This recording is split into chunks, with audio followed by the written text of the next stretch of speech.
ہم زمین اور پانی میں شریک تھے، مگر منصور لالچی تھا۔ وہ چاہتا تھا کہ والد کے مرنے کے بعد سب کچھ خود لے لے۔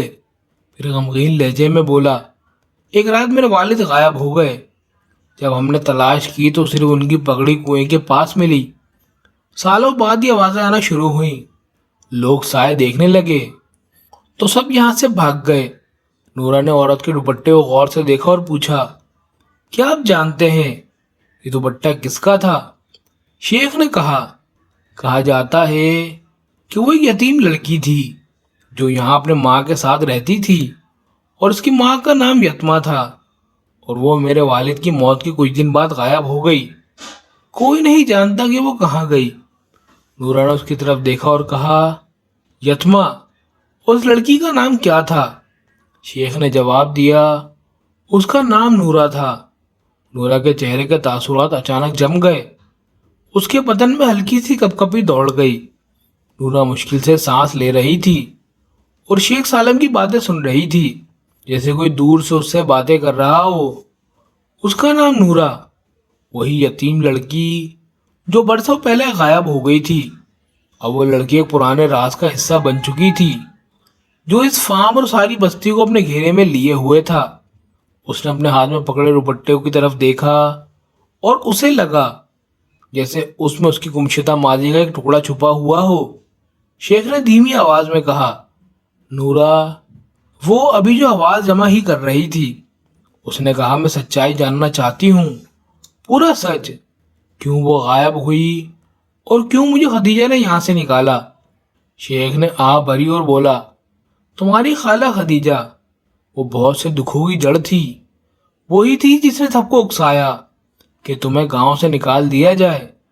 نورا کا دل کانپ گیا جب اس نے خدیجہ کا نام سنا، وہ عورت جو اس کے بچپن میں اس کے ساتھ رہتی تھی، مگر نورا ہمیشہ محسوس کرتی کہ وہ کچھ اندھیرا چھپا رہی ہے۔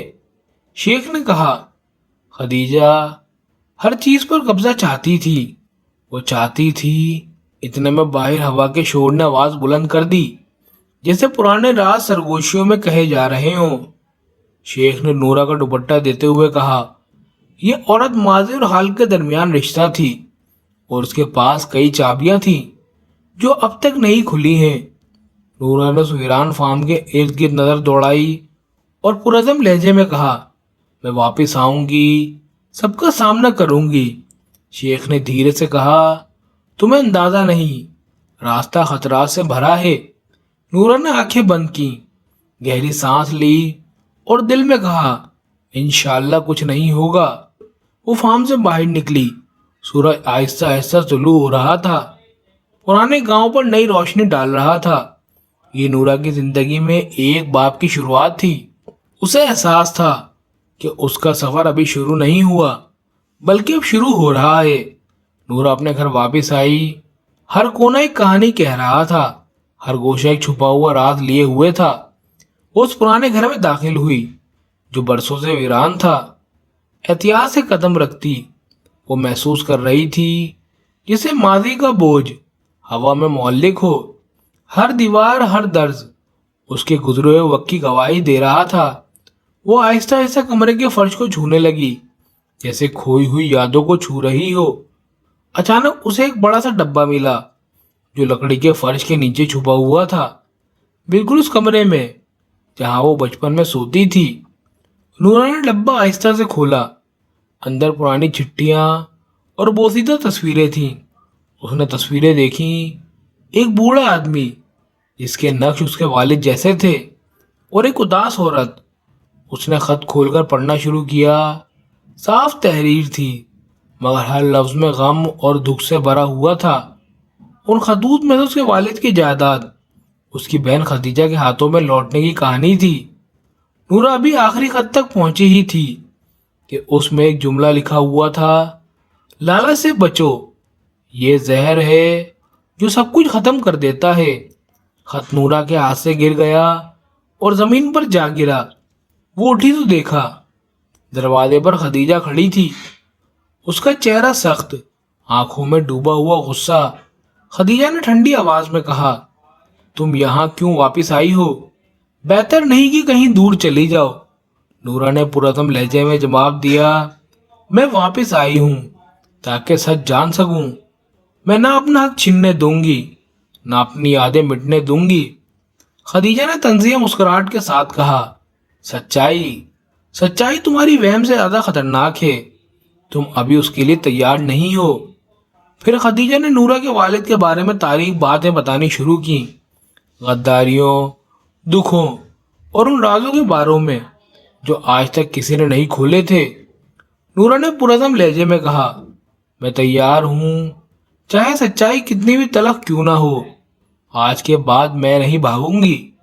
خدیجہ نے اس کی طرف نظر بھری نگاہ سے دیکھا اور سرد آواز میں کہا، تو پھر لڑائی کے لیے تیار ہو جا، کیونکہ یہ کہانی کا اختتام نہیں بلکہ شروعات ہے۔ یہ کہہ کر خدیجہ گھر سے باہر نکل گئی اور نورا کو گہرے راز میں ڈوبتا چھوڑ گئی۔ لیکن نورا کے دل میں اب ایک نیا حوصلہ اور عزم جاگ چکا تھا۔ وہ جان چکی تھی کہ راستہ طویل اور مشکلات سے بھرا ہوگا، مگر اب وہ خوفزدہ نہیں تھی۔ اگلی صبح جب وہ گھر سے نکلی تو پرندوں کی آوازیں فضا میں گونج رہی تھیں، جیسے وہ گزشتہ راتوں کا بوجھ ہلکا کرنے کی کوشش کر رہے ہوں۔ وہ سیدھی گاؤں کے پرانے بازار کی طرف چلی، جہاں لوگ گاؤں کے لاپتہ افراد اور انتقام لینے والوں کی باتیں کر رہے تھے۔ کئی نگاہیں اس کے قدموں کا پیچھا کر رہی تھیں، کچھ حیرت سے اور کچھ شک سے۔ نورا نے پہچانے ہوئے چہرے دیکھے، کچھ وہ جن کے ساتھ کبھی دوستی تھی اور کچھ وہ جو اب دشمن بن چکے تھے۔ راستے میں اس کی ملاقات ایک عورت فاطمہ سے ہوئی، جو اس کی بچپن کی سہیلی تھی، مگر اس کی آنکھوں میں ڈر اور ہچکچاہٹ تھی۔ فاطمہ نے رک کر کہا، نورا، لوگ تمہارے بارے میں باتیں کر رہے ہیں، تمہاری واپسی کے بارے میں۔ کچھ کہتے ہیں تم پاگل ہو گئی ہو اور کچھ ڈرتے ہیں کہ تم کیا کرو گی۔ نورا نے ہلکی سی اداس مسکراہٹ کے ساتھ جواب دیا، مجھے اب کسی کا خوف نہیں ہے، میں یہاں اپنا حق لینے آئی ہوں اور جو ٹوٹ گیا ہے اسے درست کرنے آئی ہوں۔ یہ کہہ کر اس نے گہری سانس لی اور اپنی راہ پر آگے بڑھ گئی۔ وہ سیدھی خدیجہ کے گھر پہنچی، وہی گھر جو کبھی گاؤں میں طاقت کی علامت سمجھا جاتا تھا۔ نورا نے فیصلہ کر لیا کہ اب وہ خدیجہ کا سامنا کرے گی، نہ بھاگے گی نہ چھپے گی۔ اس نے زور سے دروازہ کھٹکھٹایا، دروازہ خود خدیجہ نے کھولا۔ اس نے نورا کی طرف حقارت بھری نظروں سے دیکھا اور کہا، تو واپس آ گئی ہے، لیکن یہاں تجھے صرف پچھتاوا ملے گا۔ نورا نے تلخ لہجے میں کہا، پچھتاوا میرا نصیب نہیں بلکہ ان کا ہوگا جنہوں نے میرے ساتھ ظلم کیا۔ پھر اس نے آہستہ سے کہا، میرے پاس وہ راز ہیں اور وہ ثبوت جو سب کچھ ظاہر کر دیں گے۔ خدیجہ ایک قدم پیچھے ہٹی، اس کے چہرے پر غصے کی جگہ فکر اور پریشانی تھی۔ اسی لمحے ایک بوڑھا شخص ابو جابر، جو گاؤں کا بزرگ اور اپنی دانائی و انصاف کے لیے مشہور تھا، وہاں آ گیا۔ اس نے سخت لہجے میں کہا، تاریخ کو آسانی سے مٹایا نہیں جا سکتا اور ہر راز چاہے کتنا ہی گہرا کیوں نہ ہو ایک دن سامنے آ ہی جاتا ہے۔ پھر اس نے نورا کی طرف دیکھا اور کہا، اگر تم انصاف چاہتی ہو تو مقابلے کے لیے تیار رہو، کیونکہ یہ گاؤں کمزوروں کے لیے نہیں ہے۔ نورا کا دل زور زور سے دھڑکنے لگا، جیسے وہ کسی آنے والی جنگ کے لیے خود کو تیار کر رہی ہو، مگر وہ پرعزم تھی کہ اب وہ پیچھے نہیں ہٹے گی، چاہے قیمت کچھ بھی ہو، کیونکہ اب صرف اس کی نہیں بلکہ اس کے گاؤں کی تقدیر ایک نازک دھاگے سے بندھی ہوئی تھی، جس کا دوسرا سرا سچائی اور انتقام سے جڑا ہوا تھا۔ شام کو نورا نے اپنی بچپن کی سہیلی فاطمہ اور چند پرانے دوستوں سے گاؤں کے کنارے ایک پرانے گھر میں ملاقات کی۔ وہ خاموشی سے بیٹھ کر ماضی کی باتیں کرنے لگے، ان رازوں کی جو آہستہ آہستہ سامنے آ رہے تھے اور ان خطرات کی جو ان کے راستے میں کھڑے تھے۔ نورا کے دل پر ذمہ داری کا بوجھ تھا، لیکن اپنے دوستوں کی موجودگی میں اسے ایک نئی طاقت ملی۔ اس نے انہیں بتایا کہ اسے والد کے صندوق میں ملنے والے خطوط، شیخ سالم کی تنبیہ اور خدیجہ کے چالوں کے بارے میں سب کچھ معلوم ہو چکا ہے۔ اس کے دوست سامی نے کہا، نورا، یہ راستہ آسان نہیں، مگر ہم تمہارے ساتھ ہیں، ہم ظلم مزید برداشت نہیں کریں گے۔ انہوں نے ایک منصوبہ بنایا، خدیجہ کے ظلم اور ماضی کے چھپے رازوں کو ثابت کرنے کے لیے ثبوت جمع کرنے کا۔ اسی کے ساتھ وہ گاؤں کے چند لوگوں کا اعتماد جیتنے کی کوشش کرنے لگے جو اب بھی ہچکچا رہے تھے۔ نورا کو محسوس ہو رہا تھا کہ ہر قدم اسے سچ کے قریب لے جا رہا ہے، مگر اسی کے ساتھ خطرہ بھی بڑھتا جا رہا تھا۔ اگلے دن وہ اور اس کی ٹیم گاؤں کے مختلف حصوں میں گئے، بزرگوں سے باتیں کیں، بھولی بسری کہانیاں اکٹھی کیں اور ان واقعات کی گتھیاں سلجھانے لگے جنہوں نے اس کے خاندان کو برباد کیا تھا۔ گاؤں پر ایک عجیب سا سناٹا چھا گیا، جیسے سب کسی بڑے انکشاف کے منتظر ہوں جو نورا کی تحقیق کے بعد سامنے آنے والا تھا۔ تحقیقات کے دوران انہوں نے ایک قدیم کاغذات دریافت کیے جس سے ثابت ہوتا تھا کہ نورا کے والد کے پاس ایک بڑی زمین تھی اور خدیجہ نے کاغذات میں چلاکی کر کے وہ زمین اپنے نام کر لی تھی۔ نورا کو یہ جان کر دکھ ہوا، مگر اس کے دکھ نے اپنے اندر اپنا حق واپس لینے کا عزم اور مضبوط کر لیا۔ اسی رات نورا کو ایک دھمکی آمیز پیغام ملا جو اسے یاد دلاتا تھا کہ وہ ابھی بھی خطرے کے دائرے میں ہے، مگر وہ نہ ڈری بلکہ مضبوطی سے جواب دیا کہ میں پیچھے نہیں ہٹوں گی اور نہ کسی کو مجھے توڑنے دوں گی۔ وہ پیغام ایک نئی ٹکراؤ کی ابتدا تھی، مگر اس بار نورا تیار تھی۔ دل میں انتقام کی لہر جاگی، مگر اس نے اپنی ماں سے سیکھا ہوا رحم نہیں بھولا اور چاہا کہ اس کی تحریک نفرت نہیں بلکہ انصاف سے ہو۔ دن گزرتے گئے، مگر ہر قدم اسے سچائی کے قریب لے جا رہا تھا اور امید کی چنگاری اس کے اندر جل رہی تھی۔ ایک دن بازار میں اس کی ملاقات یونس نامی ایک اجنبی سے ہوئی جو گاؤں کے رازوں کو جانتا تھا۔ اس نے نرم لہجے میں بتایا کہ ندی کے پار ایک پرانے گھر میں خفیہ کاغذات چھپے ہوئے ہیں۔ یہ خبر اس کے ماضی کے اندھیرے میں روشنی جیسی تھی۔ نورا نے فیصلہ کیا کہ اگلے دن یونس کے ساتھ وہ گھر میں جائے گی۔ راستہ خطرات سے بھرا ہوا تھا اور پورا گاؤں اسے شک کی نگاہ سے دیکھ رہا تھا، مگر نورا کو پرواہ نہ تھی کیونکہ یہ اس کا موقع تھا سب کچھ بے نقاب کرنے کا۔ جب وہ پہنچے تو دروازہ آدھا کھلا اور زمین پر پرانے کاغذات بکھرے تھے۔ وہ جگہ غور سے کھنگالنے لگے۔ جب انہیں ایک چھوٹا لوہے کا صندوق ملا، نورا نے اسے کھولا تو اندر سرکاری کاغذات تھے جو اس کے والد کے زمین پر حق کو ثابت کر رہے تھے۔ الفاظ اس کی آواز بند کر گئے اور آنکھوں میں آنسو آ گئے۔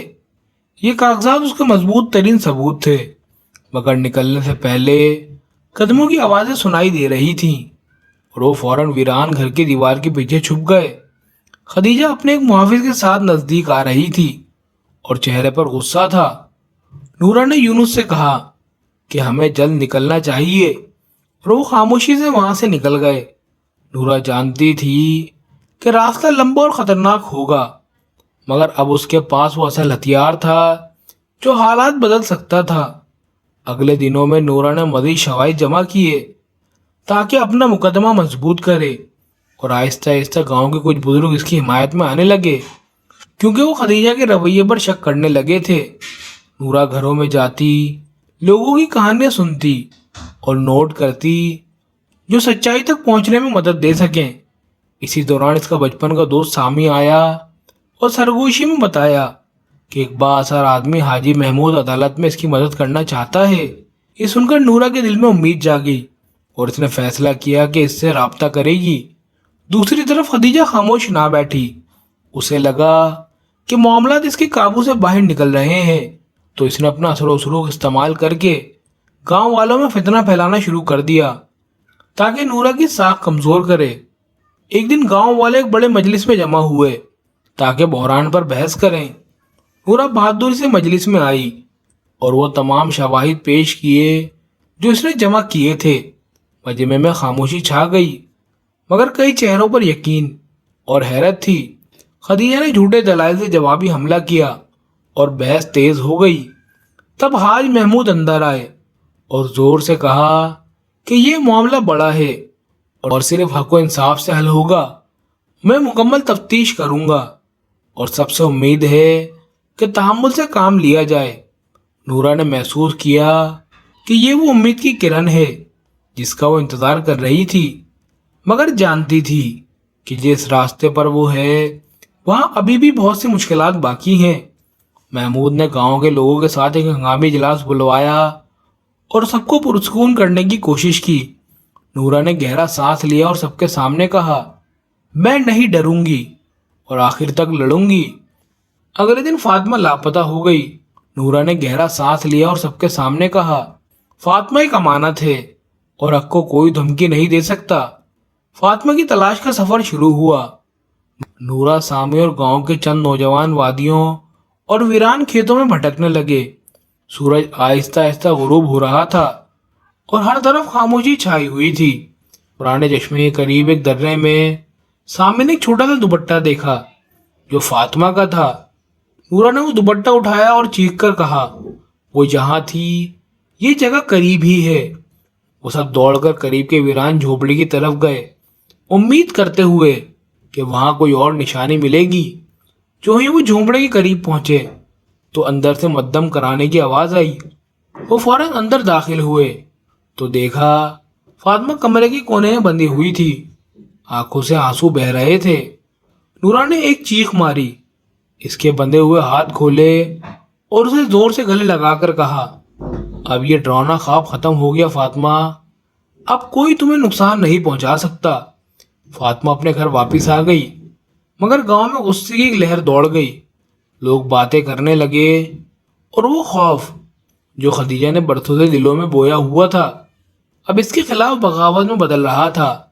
حاج محمود سب کے سامنے کھڑے ہوئے اور اونچی آواز میں بولے، جو برائی بوتا ہے وہی اسے کاٹتا ہے اور اب حساب کا وقت آ گیا ہے۔ خدیجہ کو لگا جیسے زمین اس کے قدموں تلے ہل رہی ہو۔ وہ خاموشی سے منظر سے ہٹنے لگی، مگر وہ ہار ماننے والی نہیں تھی۔ وہ ایک آخری چال کی منصوبہ بندی کر رہی تھی، ایک ایسی ضرب جو سب کو الجھا دے اور نورا اور گاؤں کے لوگوں کے درمیان فتنہ پھیلا دے۔ نورا سمجھ چکی تھی کہ سب سے خطرناک وقت وہ نہیں جب دشمن طاقتور ہو، بلکہ جب وہ مایوس ہو۔ ایک عجیب صبح تھی، آسمان بادلوں سے ڈھکا ہوا تھا۔ گاؤں جاگا تو ایک چونکا دینے والی خبر پھیل چکی تھی، نورا کے تمام کاغذات جل گئے تھے۔ ہاں، وہ تمام کاغذات جو اس نے بڑی محنت سے جمع کیے تھے راتوں میں راکھ بن گئے تھے۔ یہ صدمہ بہت بڑا تھا، حتیٰ کہ حاج محمود بھی کچھ نہ بول سکے جب انہوں نے جلے ہوئے کاغذات کے باقیات زمین پر دیکھے۔ نورا نے راکھ کی طرف آنسو بھری آنکھوں سے دیکھا، مگر وہ روئی نہیں۔ اس نے پرعزم لہجے میں کہا، اگر کاغذات جل گئے ہیں تو دل نہیں جلا، حق کو آگ نہیں مٹا سکتی۔ اسے معلوم نہیں تھا کہ خدیجہ نے ایک لڑکے کو ایک تھیلا گندم دے کر آگ لگانے پر آمادہ کیا تھا۔ اسی رات خدیجہ اپنے گھر میں ایک اجنبی آدمی سے ملی۔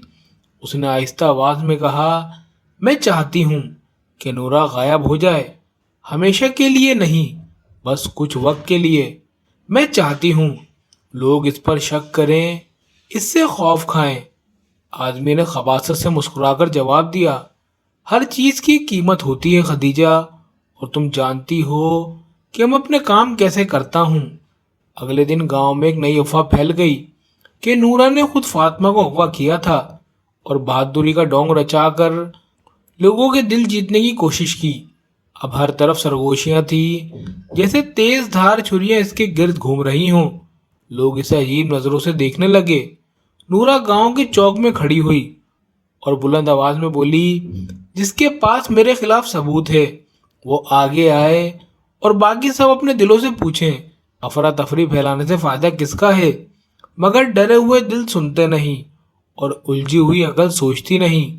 وہ اکیلی اپنے گھر لوٹی، پہلی بار اپنی واپسی کے بعد تنہا۔ اس کے دل میں سوال اٹھا، کیا اصل جنگ اب شروع ہوئی ہے؟ اس رات نورا کھڑکی کے پاس بیٹھی آسمان کی خاموشی کو تک رہی تھی۔ اسے محسوس ہو رہا تھا کہ کوئی بڑا واقعہ ہونے والا ہے۔ گاؤں کی سرگوشیاں بڑھ رہی تھیں اور وہ دل جو پہلے اس کے لیے کھلے تھے اب آہستہ آہستہ بند ہونے لگے۔ سامی نے اس کے ساتھ کھڑا رہنے کی کوشش کی، مگر وہ بھی الزامات بھری نگاہوں سے نہیں بچ سکا۔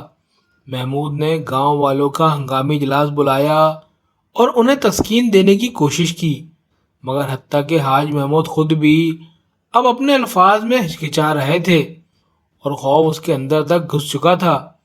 نورا کو اب وہ تعریف کی باتیں سنائی نہیں دے رہی تھی، بلکہ شک و شبے سے بھرپور چھری دار طنز مل رہے تھے۔ ایک تنگ گلی میں ایک گھر کے پیچھے خدیجہ پھر ایک اجنبی مرد سے ملی۔ اس نے اس کے ہاتھ میں ایک چھوٹا سا تھیلا دیا اور کہا، آج رات اسے غائب کروا دو، میں دوبارہ اس کا نام نہیں سننا چاہتی ہوں۔ اس آدمی نے سرد آواز میں رضامندی کا اشارہ کیا اور سر ہلایا۔ خدیجہ کو اندازہ نہیں تھا کہ اس آدمی کے پوشیدہ ارادے کیا ہیں۔ آدھی رات میں 3 آدمیوں نے نورا کے گھر پر چڑھائی کی۔ جب وہ اکیلی تھی وہ چیخنے کی کوشش میں تھی، مگر انہوں نے اس کا منہ بند کر دیا اور اسے گاڑی میں ڈال کر گاؤں سے دور ایک ویران غار کے اندر چھوڑ آئے۔ وہاں اس کو زنجیروں سے باندھ کر وہاں سے چلے گئے اور مڑ کر دیکھے بغیر روانہ ہو گئے۔ نورا وہیں اندھیرے میں بیٹھی رہی، صرف ہوا کی سرگوشیاں اور اپنے دل کی دھڑکنیں سن سکتی تھی۔ آنکھیں آنسوؤں سے بھری ہوئی تھیں، مگر اس نے امید نہیں کھوئی۔ سر اٹھا کر اللہ سے دعا کی، اے خدا مجھے حق میں مدد دے، ظلم کو آخری کلمہ نہ آنے دے۔ گاؤں میں فاطمہ خوفزدہ اٹھ کھڑی ہوئی۔ اس نے ایک عجیب خواب دیکھا تھا جس میں نورا کے گرد آگ لگی ہوئی تھی اور ایک بچی ٹوٹی ہوئی پتھر پر رو رہی تھی۔ وہ دوڑی اور حاجی محمود کے گھر پہنچی اور روتے ہوئے کہنے لگی، نورا خطرے میں ہے، میرا دل کہہ رہا ہے وہ ابھی چیخ رہی ہے۔ سر صبح میں حاج محمود، سامی اور گاؤں کے چند نوجوان نورا کی تلاش میں پہاڑی کے کناروں پر نکلے۔ چاروں طرف پہاڑوں کی چوٹیاں چھان ماری، چرواہوں اور راگیروں سے پوچھ گچھ کر رہے تھے، مگر کہیں نشان تک نہ ملا، نہ آواز، نہ کوئی ٹکڑا جو اس کی جگہ بتاتا ہو۔ غار کے اندر رات پھر چھا گئی اور نورا زنجیروں میں بند، پیاس سے اس کا حلق خشک ہو چکا تھا۔ بارہا اس نے اپنے ہاتھ جلتے ہوئے رگڑ کر آزاد کرنے کی کوشش کی، چوٹیں آئیں مگر اس کے حوصلے میں کمی نہ آئی۔ وہ اپنے آپ سے کہتی رہی، میں نکل کر واپس آؤں گی اور سب کچھ بے نقاب کروں گی۔ اچانک غار کے منہ سے قدموں کی آواز آئی اور لرزش اس کے تن میں دوڑ گئی۔ کیا وہ واپس آئے ہیں یا آخرکار امید آ گئی ہے؟ تب ایک مانوس آواز نے ڈرتے ہوئے پکارا، نورا کیا تم یہاں ہو؟ وہ آواز چھوٹے چرواہے حسن کی تھی، وہی بچہ جس نے چند ہفتے پہلے اس کی مدد کی تھی۔ اندر سے نورا نے خراش دار آواز میں جواب دیا، ہاں میں یہاں ہوں حسن، میری مدد کرو۔ لڑکا خوف کے باوجود قریب آیا۔ جب اس نے دیکھا کہ وہ بندھی ہوئی ہے تو دوڑ کر باپ کے پاس گیا اور چاقو لے آیا بغیر کسی کو بتائے۔ کئی گھنٹے بعد وہ واپس آیا اور کانپتے ہاتھوں سے اس نے اس کی رسیاں کاٹ دیں۔ نورا نے آنسو روک کر کہا، جاؤ اور پیچھے مڑ کر نہ دیکھنا، میں اکیلی نکل جاؤں گی۔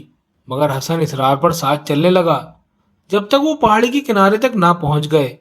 راستے میں کئی بار لڑکھڑائے اور پتھروں سے پاؤں زخمی ہو گئے، مگر اس کے چہرے پر ایک عجیب سا ثابت قدمی تھی۔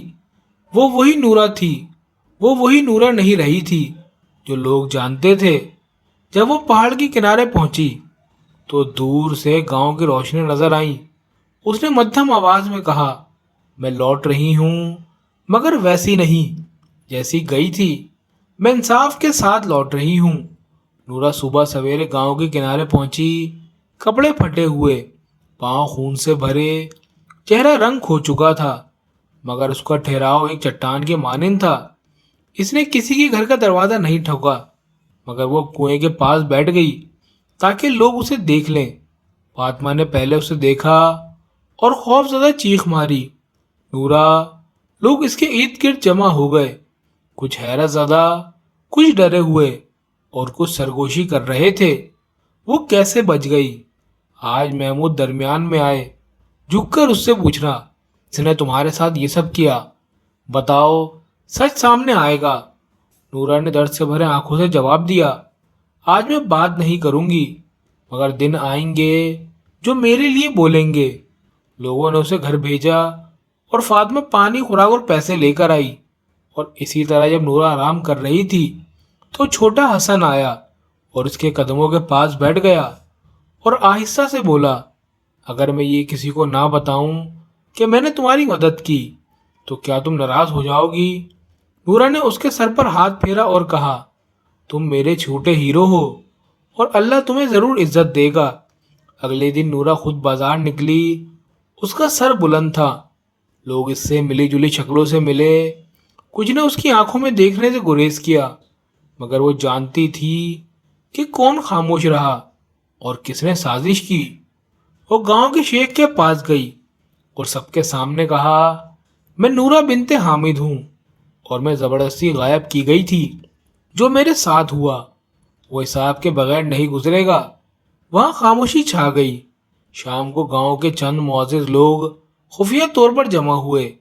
ایک نے کہا، نورا واپس آ گئی ہے اور خطرہ بڑھ گیا ہے، ہمیں یہ معاملہ ختم کرنا ہوگا اس سے پہلے کہ سب کچھ سامنے آ جائے۔ ان میں سامی بھی موجود تھا۔ اگلے دن نورا گاؤں کی گلیوں میں چلی، لوگ اسے جھجکتے ہوئے دیکھ رہے تھے۔ اب وہ رونے والی لڑکی نہیں رہی تھی جسے نکالا گیا تھا، بلکہ ایک ایسی عورت بن چکی تھی جس کی آنکھوں میں سکون کے پیچھے نہ بجھنے والی آنکھ چھپی تھی۔ وہ مسجد کے قریب توت کے درخت کے نیچے بیٹھ گئی۔ ایک بوڑھا آدمی جس کا نام علی تھا اس کے قریب آیا۔ وہ ان چند لوگوں میں سے تھا جنہوں نے اس کے ساتھ ظلم میں حصہ نہیں لیا۔ اس نے دھیمے لہجے میں کہا، تم پہلے سے زیادہ مضبوط لوٹی ہو، مگر خبردار، غصے کو اپنے دل میں ظلم کی جگہ نہ دینا۔ نورا نے سکون سے اس کی طرف دیکھا اور بولی، میں کسی کو تکلیف دینے واپس نہیں آئی چاچا علی، بلکہ میں سچ کو ظاہر کرنے آئی ہوں، اور سچ ان لوگوں پر بھاری ہوتا ہے جو ظلم کے عادی ہوں۔ نورا نے روزگار کی تلاش شروع کی، مگر کسی نے اسے کام دینے سے انکار کر دیا۔ اس نے اپنی جلا وطنی کے دوران سیکھے ہوئے ہنر پر بھروسہ کیا اور ٹوکریاں بنانا اور زیورات کڑھائی سے تیار کرنا شروع کیے اور بازار میں بیچنے لگی۔ شروع میں لوگ شرم کے مارے اس سے نہیں خریدتے تھے، مگر پھر انہیں اس کے بنائے ہوئے کام کی خوبی پسند آنے لگی۔ اب وہ گاؤں کی بات چیت بن گئی، مگر اب ایک کمزور یتیم لڑکی کے طور پر نہیں، بلکہ ایک مضبوط عورت کے طور پر جو اپنی زندگی خود بنا رہی تھی۔ ایک رات حاج محمود کے دروازے پر ایک اجنبی شخص آیا جو سفر کی چادر پہنے ہوئے تھا۔ اس نے کہا، میں نے سنا ہے اس گاؤں میں نورا نام کی ایک لڑکی ہے جو دستکاری کی ماہر ہے اور زیورات بناتی ہے، میں جنوب علاقے کے لیے اس سے خریدنا چاہتا ہوں۔ حاج محمود خوش ہوا اور نورا کو بتا دیا۔ نورا نے اس شخص کا استقبال کیا، اس سے بات کی اور ایک منصفانہ سودا طے کیا۔ جب سودا مکمل ہوا تو وہ شخص بولا، جو تم کر رہی ہو وہ بہت سے ملکوں کی عورتوں کے لیے تحریک ہے، آگے بڑھو اور پیچھے مت دیکھو۔ اس رات نورا چاندنی کے نیچے بیٹھی اور آہستہ سے کہا، راستہ لمبا ہے مگر میں واپس نہیں جاؤں گی جب تک اپنی عزت واپس نہ لے لوں اور انہیں نہ دکھا دوں کہ جسے انہوں نے نکالا تھا وہ کیسے واپس آئی ہے۔ اگلی صبح کنویں کے قریب گاؤں کی چند عورتیں جمع تھیں، دھیمے لہجے میں باتیں کر رہی تھیں اور ان کی گفتگو کا موضوع نورا تھی۔ ایک نے کہا، وہ اب ایسے چلتی ہے جیسے کچھ ہوا ہی نہ ہو۔ دوسری نے طنزیہ لہجے میں کہا، پیسہ انسان کو بدل دیتا ہے مگر وہ اب بھی وہی یتیم ہے جسے نکالا گیا تھا، یہ کبھی نہیں بھولے گی۔ اسی وقت نورا وہاں سے خاموشی سے گزری۔ اس نے ان کی سرگوشیاں سنی مگر پلٹ کر نہیں دیکھا۔ وہ سیکھ چکی تھی کہ جواب الفاظ سے نہیں اعمال سے دینا چاہیے۔ وہ بازار گئی جیسا کہ روز جاتی تھی اور رات بھر بنائے گا اپنے نئے زیورات پیش کیے۔ لوگ ہر طرف سے اس کی طرف آنے لگے، حتیٰ کہ ایک بڑے تاجر نے اس سے زیادہ مقدار میں خریداری کی پیشکش کی، مگر حیرت تو تب ہوئی جب اس کے سامنے سالم بن فہد کھڑا تھا، ان خاندانوں میں سے ایک کا بیٹا جس نے اسے نکالا تھا۔ اس نے نرمی سے کہا، نورا میں اپنی والدہ کے لیے ایک تحفہ خریدنا چاہتا ہوں، کیا تمہارے پاس کوئی خاص چیز ہے؟ نورا نے گہری نظر سے اس کی طرف دیکھا اور بولی، یہاں ہر چیز خاص ہے مگر ہر چیز کی ایک کہانی ہے، کیا تم وہ خریدنا چاہتے ہو یا اسے ریشم کے نیچے چھپانا چاہتے ہو؟ سالم شرمندہ سا ہوا۔ اس نے ہاتھ بڑھایا اور ایک ہاتھ سے بنایا گیا کندہ شدہ ہار اٹھایا اور قیمت سے زیادہ ادا کیا۔ جب سالم گھر واپس آیا تو اس کی ماں نے اس سے پوچھا کہ یہ ہار کہاں سے خریدا ہے، مگر وہ سچ بولنے کی ہمت نہ کر سکا، بس آہستہ سے بولا، اس ہاتھ سے جسے ہم نے اس وقت سہارا نہ دیا جب وہ ہمیں پکار رہی تھی۔ رات کو نورا اپنی ماں کی پڑھائی ہوئی دعا پڑھ رہی تھی، اس کی آنکھوں میں خاموش آنسو چمک رہا تھا، وہ درد کو بھولی نہیں تھی، مگر اس نے فیصلہ کیا کہ اب وہ اس درد کے ساتھ نہیں چلے گی بلکہ اسے عزت کی راہ بنا لے گی۔ خود سے کہا، ابھی وقت باقی ہے، میں نے جو وعدہ خود سے کیا تھا اس پر پورا اترنا ہے۔ پھر آسمان کی طرف دیکھا اور آہستہ سے کہا، کل ایک نیا دروازہ ہوگا، ایک نیا چہرہ، نیا امتحان، اور میں اس کے لیے تیار ہوں۔ اگلی صبح نورا کو ایک عجیب سی چٹھی ملی، وہ مردانہ لکھائی میں تھی، مگر اس پر کوئی دستخط نہیں تھے۔ اس میں لکھا تھا، ہم جانتے ہیں کہ تم کون ہو، اور یہ بھی کہ تمہارے پاس مال کہاں سے آ رہا ہے، صرف احتیاط کافی نہیں، آنکھیں بہت سی ہیں۔ یہ الفاظ اس کے دل میں خنجر کی طرح اتر گئے۔ کون تھا جس نے یہ میسج بھیجا تھا، اور وہ کیا کہنا چاہتا تھا؟ مگر اس نے خود پر قابو رکھا، خاموشی سے چٹھی اپنے صندوق میں رکھ دی اور تالا لگا دیا۔ پھر ہمیشہ کی طرح بازار گئی، مگر آج اسے لوگوں کی نظریں الگ محسوس ہو رہی تھیں، جیسے کوئی اسے غور سے دیکھ رہا ہو۔ جب وہ اپنی چیزیں رکھ رہی تھی تو ایک نوجوان قریب آیا، اس کا نام زیاد تھا۔ وہ گاؤں کا نہیں لگتا تھا، بلکہ ان اجنبیوں جیسا تھا جو کچھ عرصے پہلے آئے تھے۔ اس نے آہستہ سے کہا، السلام علیکم، کیا میں تمہارے ساتھ ہی ہنر سیکھ سکتا ہوں اگر تم اجازت دو؟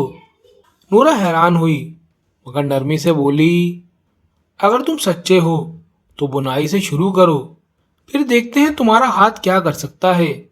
دن گزرتے گئے اور زیاد نے بنائی میں حیرت انگیز مہارت دکھائی، جیسے وہ پہلے ہی سب جانتا ہو۔ نورا کے دل میں بے چینی سی ہونے لگی، مگر اس نے اپنے شک کو اظہار نہ کیا۔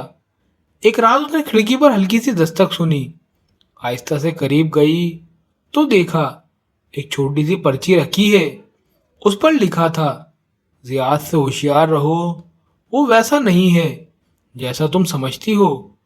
نورا کا دل دھڑک اٹھا، یہ پیغام کس نے بھیجا تھا؟ اور کیا زیاد واقعی صرف ایک شاگرد تھا یا وہ کچھ چھپا رہا تھا؟ اس نے فیصلہ کیا کہ فوراً سامنا نہیں کرے گی، بلکہ خاموشی سے اسے دیکھتی رہے گی۔ جلد ہی اس نے نوٹ کیا کہ زیاد اکثر راتوں کو باہر جاتا ہے اور فجر سے پہلے واپس آتا ہے۔ ایک رات اس نے اسے درختوں کے پیچھے ایک آدمی سے بات کرتے سنا۔ زیاد کہہ رہا تھا، میں اس کے قریب پہنچ گیا ہوں، اب جلد ہی معلوم کر لوں گا کہ اس نے ان برسوں میں کیا چھپایا ہے۔ نورا پیچھے ہٹی، دل ایسے دھڑک رہا تھا جیسے ڈھول بج رہا ہو۔ اب شک یقین میں بدل چکا تھا، زیاد عام لڑکا نہیں تھا، مگر سوال یہ تھا کہ اسے کس نے بھیجا اور وہ کیا چاہتا تھا؟ کیا اس کا تعلق ان لوگوں سے ہے جنہوں نے اسے برسوں پہلے نکالا تھا؟ نورا نے خود سے کہا، اب وقت آ گیا ہے ایک نئے قدم کا، ایسا قدم جو ساری بازی پلٹ دے۔ شک اب حقیقت میں بدل رہا تھا، اور آگ سے کھیلنے والا کوئی نہ کوئی ضرور جلے گا، یا میں یا وہ۔ اگلے دن نورا نے مصنوعی مسکراہٹ کے ساتھ برتاؤ کیا، جیسے کچھ ہوا ہی نہ ہو۔ وہ زیاد پر نگاہ رکھے ہوئے تھی، اس کی ہر حرکت پر نظر رکھی تھی۔ اس نے فیصلہ کیا کہ اب اسے بعد میں پھنسانا ہے۔ نورا بولی، جانتے ہو زیاد، بہت کم مرد ایسے ہوتے ہیں جو اپنے ہنر کے ساتھ وفادار رہتے ہیں، اکثر لوگ سیکھ کر بھاگ جاتے ہیں۔ زیاد نے اعتماد سے جواب دیا، میں ان جیسا نہیں، میں حلال روزی کی تلاش میں آیا ہوں اور میری نیت صاف ہے۔ نورا نے ہلکے سے مسکرا کر کہا، عجیب بات ہے، کل رات میں نے تمہیں مغربی طرف دیکھا جو عام طور پر کوئی نہیں جاتا۔ زیاد کا چہرہ بدل گیا، مگر اس نے خود پر قابو رکھا اور بولا، میں وہاں رات کی خاموشی میں سکون پانے جاتا ہوں۔ نورا نے ہنستے ہوئے کہا، اچھا ہے، مگر زیادہ تلاش نہ کرو، کچھ راستے سیدھے جہنم کو جاتے ہیں۔ وہ یہ کہہ کر چل دی، دل میں سوچتی ہوئی کہ اب وہ ضرور گھبرائے گا، اور یہی میں چاہتی ہوں اس شام نورا چپکے سے باہر نکلی۔ وہ اس جگہ پہنچی جہاں زیاد اس پراسرار آدمی سے ملا تھا اور وہ گھاس پھوس اور پتھروں کے درمیان تلاش کرنے لگی۔ اچانک اس نے ایک بڑا پتھر کھود کر اس کے نیچے چھوٹا سا تھیلا پایا۔ اس نے اسے کھولا تو اس میں اس کے حوالے سے کاغذات اور خطوط ملے، والد کے گھر کی تصویریں، اس کے جاننے والوں کے نام، یہاں تک کہ قدیم عدالت کا ایک صفحہ بھی۔ نورا نے سخت حیرت سے سانس لگائی اور غصے سے آنسو بہہ پڑے۔ یہ وہ لوگ تھے جنہوں نے زیاد کو بھیجا تھا تاکہ وہ اس کا ماضی کھنگالیں اور اس کے مستقبل کی بنیاد ہلا دیں۔ تھیلا اٹھایا اور دوڑتی ہوئے اپنے گھر پہنچ گئی۔ وہاں وہ ساری رات یہ سوچتے بیٹھی کہ بغیر زیاد کو خبر ہوئے اسے بے نقاب کرنے کا کیا طریقہ ہے۔ صبح وہ معمول کے مطابق بازار گئی اور کچھ نہیں ہوا، جیسے کچھ بھی بدلا نہ ہو۔ زیاد کو ایک چھوٹا تھیلا دیا اور کہا کہ اس میں نایاب دھاگے ہیں، انہیں میری ماں کے پرانے گھر لے جانا اور جا کر وہاں بننا شروع کر دو، شام کو آ جانا۔ زیاد نے معصومیت سے مسکراتے ہوئے کہا، آپ کا حکم قبول ہے، اور چلا گیا۔ نورا نے پھر وہ عظیم قدم اٹھانے کی تیاری کی۔ اس نے جو کاغذات پائے تھے ان کی نقل بنوائے اور ایک چھوٹے لڑکی کے ذریعے انہیں سرجان گاؤں کے ایک قاضی کے پاس بھجوا دیا اور کہا کہ قاضی کو بتائیں کہ نورا بنت عبدالرزاق کو سننا ضروری ہے۔ وہ بیٹھی اور بم پھٹنے کا انتظار کرنے لگی۔ اس دن کے بعد جو کچھ ہوگا وہ سازشوں کی ساری ترکیبیں الٹ کر رکھ دے گا۔ دوپہر میں زیاد خدیجہ کے پرانے گھر گیا جیسا کہ نورا نے کہا تھا۔ وہ صحن میں بیٹھ کر دھاگے گھماتا رہا مگر اس کا ذہن کہیں اور تھا۔ خود سے بولا، نورا کی باتیں عجیب ہیں، اس کی نظریں پہلے جیسی نہیں ہیں۔ اچانک اس نے اپنے پیچھے قدموں کی آواز سنی۔ تیزی سے مڑا تو دیکھا نورا اس کے سامنے کھڑی ہے اور وہ پرسکون انداز میں بولی، خوبصورت دھاگے ہیں نا؟ زیاد الجھن میں کہنے لگا، ہاں، نرم اور بے عیب۔ یہ کہاں سے لیے ہیں؟ نورا قریب آئی اور کہا، اسی جگہ سے جہاں سے میرے خطوط اور تصویریں نکالے گئے، اسی ہاتھ نے میرے راز یہاں دفن کیے تھے۔ زیاد کی آنکھیں پھٹی رہ گئیں اور وہ ہکا بکا بولنے لگا، کون سے خطوط؟ میں نہیں سمجھ رہا تم کیا کہتی ہو۔ نورا نے وہ تھیلا اٹھایا جو اس نے وہاں سے پایا تھا اور سامنے پھینک دیا اور کہا، یہ کافی ہے کہ تم سمجھ جاؤ، جھوٹ بول کر خود کو مت تھکاؤ۔ وہ چند لمحوں تک خاموش رہا، پھر بولا، سب کچھ ان کے کہنے پر تھا، میں محض ایک وصیت کرنے والا تھا۔ انہوں نے جاننا چاہا کہ کیا تم ابھی زندہ ہو اور تم کیا منصوبہ بنا رہی ہو۔ نورا نے دھڑکتے لہجے میں مگر مضبوطی سے پوچھا، اور وہ کون ہیں؟ نام بتاؤ زیاد۔ اس نے گہری سانس لی اور کہا، رقیہ، آمنہ اور تمہارے چچا سالم۔ نورا کی آنکھیں چوڑی ہو گئیں اور وہ بولی، رقیہ تو میری دوست تھی، وہ ہر ہفتے آ کر ملتی تھی۔ زیاد نے کہا، وہ سب سے زیادہ مکار ہے، وہ تمہارے ساتھ ہنستی ہے اور پھر سب کچھ ان کو بتا دیتی ہے۔ نورا طویل خاموشی میں رہی۔ اسے محسوس ہوا کہ یہ خنجر اس بار اس کے دل کے قریب سے لگا ہے، یعنی سب سے قریب لوگوں کی طرف سے۔ اس نے زیاد کے قریب جا کر کہا، میں تمہیں معاف نہیں کروں گی مگر تمہیں میں اپنے ہاتھوں سے نہیں ستاؤں گی، تمہیں میں انصاف کے سپرد کروں گی۔ وہ دہشت زدہ بولا، تمہارا مطلب کیا ہے؟ نورا نے کہا، کل پولیس سرجان گاؤں سے آئے گی، قاضی بھی آئے گا اور جو کچھ تم نے کیا ہے وہ سب کے سامنے بے نقاب ہوگا۔ زیاد خوفزدہ ہو کر کھڑا ہو گیا اور بھاگنے لگا مگر نورا نے ہاتھ کا اشارہ کیا تو دو مرد دیوار کے پیچھے سے آئے اور اسے زور سے پکڑ کر اندر گھسیٹ لیا۔ نورا نے اس سے کہا، ایک وقت تم اس انگوٹھی کے حلقے میں تھے اور اب وہ پہلی انگوٹھی ٹوٹے گی اور ساتھ ہی سب کی باری آئے گی۔ نورا گھر سے نکلی تو محسوس ہوا کہ آگ ان کے قدموں تلے بھڑک اٹھی ہے۔ وہ جانتی تھی کہ یہ لڑائی سخت دشمنی لائے گی مگر اس کا دل لوہے سے مضبوط ہو چکا تھا۔ اپنے اندر کہا، وقت آ گیا ہے اے رقیہ خائنہ، اور وہ پختہ قدموں کے ساتھ آئندہ جنگ کے محاذ کی طرف بڑھ گئی۔ نورا خدیجہ کے گھر سے نکلی یہ جانتے ہوئے کہ اس کے اگلے قدم آسان نہیں ہونے والے تھے۔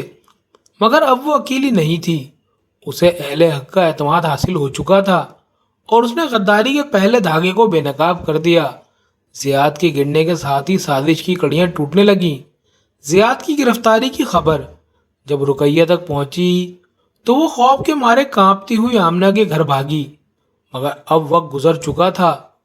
نورا نے تمام ثبوت قاضی کو بھیج دیے، یہاں تک کہ پرانے سارے خط جو رقیہ نے اپنے ہاتھ سے لکھے تھے اور جنہیں خدیجہ نے خفیہ طور پر سنبھال رکھا تھا۔ چند دن بعد گاؤں کے لوگ مجلس کے میدان میں جمع ہوئے۔ نورا سب کے سامنے وقار کے ساتھ کھڑی تھی، اس کے چہرے پر تھکن کے آثار تھے، مگر آنکھوں میں ایک ناقابل انکار فتح جھلک رہی تھی۔ قاضی نے کہا، ثابت ہو گیا ہے کہ نورا پر ظلم ہوا اور گاؤں کے چند لوگوں نے لالچ اور نفرت کے باعث اس کے خلاف سازش کی۔ انصاف اپنا راستہ لے گا۔ زیاد کو قید کی سزا سنائی گئی اور نورا کی اس کی زمین اور پرانی جائیداد واپس کر دی گئی، جبکہ رقیہ اور امینہ کے لوگوں کے سامنے معافی مانگنے پر مجبور کیا گیا اور زیادہ تر خاندانوں نے دونوں کا بائیکاٹ کر دیا۔